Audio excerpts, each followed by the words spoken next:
सोरबा सोरबा सानो मोसा मुफुर फैनो हायो होननानै जोंनियाव मोसासो जेबो गैया आरोना सोमखोर समायना नायनो बेसेबा मोजां गोबां रिल्स खालामफैबाय थायो मानसिफ्रा फैनानै फट'शुट लाफैयो गुबुन गुबुन जायगानिफ्राय फैनानै माने दा बैसागु बोथोर फैदों नालाय बिफांनि बिलाइफोरा जि माने गोरलै गोरलै रोदोमदों आरोना नायनानै जोबोद मोजां नुयो नै दाखालि बावैनि सिगां एसे माने मोजांसिन उथियोमोन आरोना फट' बे बिफांनि बिलाइफोरा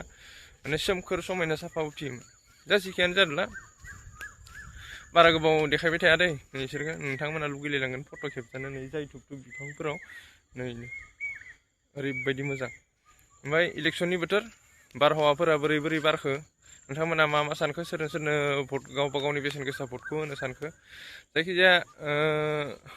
बांद्राय सानबाय थानानै जेबो लाब गैया गावबा गावनि जिथु बेसेन गोसा भटखौ नोंथांमोना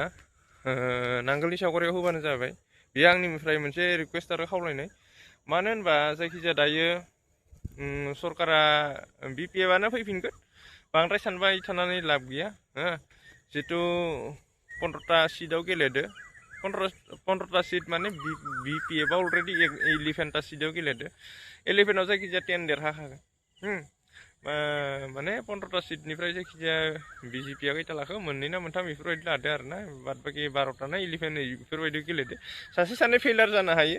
नाथाय जायखिजाया माबाया 10टा मासिया अलरेडि गेरेन्टि आरोना BPF-आ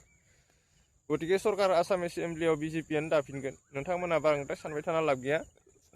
कंग्रेस फैगोन कंग्रेसजों लोगोसे ताला साबि माबा माबि फैगोन होननानै भाबिना लाब गैया कंग्रेसआ मालाबाबो सरकार दानो हाया मिसा खोथा आरो 30-40 बोसोर नांबावगोन कंग्रेस सरकार फैनो गतिके एबारै UPPL-आ कंग्रेसजों एलायन्स जानानै माने भट गेलेदों आरोना गतिके नोंथांमोना हमनो हाखायो कंग्रेसआ माला सरकाराव फैगोन माब्ला पावाराव फैगोन गतिके गावबा गावनि बेसेन गोसा भटखौ नस्थ' खालामालासे हाग्रामा महिलारि सारनो हो नांगोलनि सावगारियाव भटखौ हो आरो हाग्रामा सारखौ गोहो गोरा खालामबाव जाहाथे नै थांनाय 5-6 दानाव जेरैबायदि खामानि मावदों आरो बिथाङा आरो MLA-आव पावार मोनबावोबा बेनिख्रुइ बांसिन मावगोन नोंथांमोना बुजिबाय जानांगौ जोब्बाय खोमसिबाय